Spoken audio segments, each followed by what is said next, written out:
തിയേറ്ററിൽ റെക്കോർഡ് കളക്ഷനുമായി മുന്നോട്ടു പോകുന്ന മോഹൻലാൽ ചിത്രം തുടരുമിന് ശേഷം തരുൺ മൂർത്തിയുടെ സംവിധാനത്തിലെത്തുന്ന പുതിയ ചിത്രത്തിന്റെ പോസ്റ്റർ പുറത്തുവിട്ട് അണിയറ പ്രവർത്തകർ. ആഷിഖ് ഉസ്മാന്റെ പ്രൊഡക്ഷനിലെത്തുന്ന ചിത്രത്തിൽ യുവ താരം നസ്ലൻ ഗഫൂർ, തമിഴ് നടൻ അർജുൻ ദാസ്, ഗണപതി എന്നിവരാണ് നായകന്മാരായി എത്തുന്നത്. ഇവരോടൊപ്പം ഫഹദ് ഫാസിലും വമ്പൻ റോളിൽ എത്തുന്നുണ്ട്. ടോർപെഡോ എന്ന് പേരിട്ടിരിക്കുന്ന ചിത്രത്തിന്റെ തിരക്കഥ ഒരുക്കിയിരിക്കുന്നത് ബിനു പപ്പു ആണ്. ചിത്രത്തിന്റെ ഛായാഗ്രഹണം ജിംഷി ഖാലിദ് ആണ്. സുഷിൻ ശ്യാം ആണ് ചിത്രത്തിന്റെ സംഗീതം. വിവേക് ഹർഷനാണ് എഡിറ്റർ. കലാസംവിധാനം ഗോകുൽ ദാസ്, വസ്ത്രാലങ്കാരം മഷൂർ ഹംസ, സ്റ്റണ്ട് സുപ്രീം സുന്ദർ എന്നിങ്ങനെ വമ്പൻ ടീമാണ് അണിയറക്ക് പിന്നിലുള്ളത്.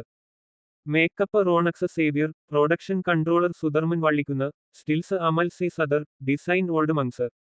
സെൻട്രൽ പിക്ചേഴ്സ് റിലീസ് ആണ് ചിത്രം തിയേറ്ററുകളിൽ എത്തിക്കുക.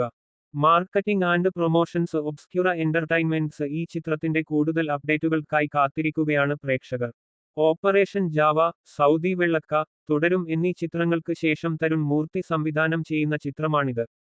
മോഹൻലാൽ നായകനായ തുടരും ഏപ്രിൽ 25-നാണ് തിയേറ്ററുകളിൽ എത്തിയത്. വമ്പൻ മൗത്ത് പബ്ലിസിറ്റി ലഭിച്ച ചിത്രം 6 ദിവസം കൊണ്ട് ആഗോള ബോക്സ് ഓഫീസിൽ നിന്ന് 100 കോടി ഗ്രോസ് നേടിയിരുന്നു. തരുണിന്റെ കരിയറിലെ ഏറ്റവും വലിയ വിജയമാണ് ഇത്. അതേസമയം ഓടും കുതിര ചാടും കുതിര ആണ് ആഷിഖ് ഉസ്മാൻ പ്രൊഡക്ഷന്റെ ഉടൻ തിയേറ്ററിൽ എത്തുന്ന ചിത്രം. ഫഹദ് ഫാസിൽ കേന്ദ്ര കഥാപാത്രമാവുന്ന ഈ ചിത്രത്തിൽ നായിക കല്യാണി പ്രിയദർശനും സംവിധാനം ചെയ്യുന്നത് അൽത്താഫ് സലീമുമാണ്.